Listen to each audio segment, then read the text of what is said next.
100 ans après la mort du peintre viennois, il a fallu poser des bandeaux blancs sur les parties intimes de ses modèles pour afficher des reproductions de ses œuvres dans l'espace public. Le Monde, 3 février 2018 à 08h00, mis à jour le 3 février 2018 à 19h13, par Cécile Boutelet, Berlin, correspondance, une œuvre créée il y a 100 ans, peut-elle choquer le public aujourd'hui?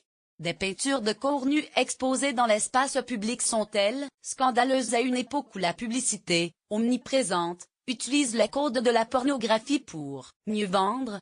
La réponse a été donnée à l'occasion de l'importante rétrospective qu'organise la capitale autrichienne, en 2018, sur les 100 ans du modernisme viennois. En préparant sa campagne de communication, l'agence de tourisme de Vienne ne se doutait pas de la réaction qu'elle susciterait.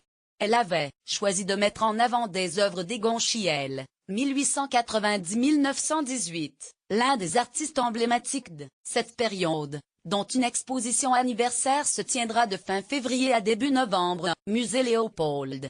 Des peintures de nus représentant des corps fatigués et imparfaits, des parties génitales, exhibées dans leur réalité la plus crue. Il y a 100 ans, alors que l'Empire austro-hongrois vit ses dernières heures, ces œuvres sont déjà considérées comme une provocation.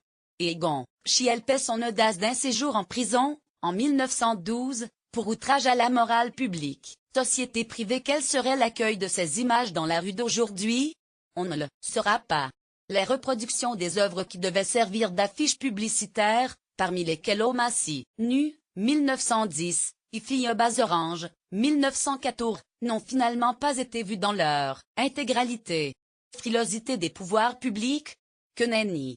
À Hambourg, Cologne et Londres, ce sont des sociétés privées d'affichage publicitaire mandatées par l'organisme viennois qui ont refusé de les diffuser à moins de les censurer. Nous savions que ces images étaient provocatrices, qu'elles susciteraient des réactions. Notre objectif était de montrer qu'Egon Schiele n'a rien perdu de son avant-gardisme. Mais nous ne nous attendions pas à ce que nos affiches n'atteignent même pas la rue, raconte Claudia Wieland, de l'Office.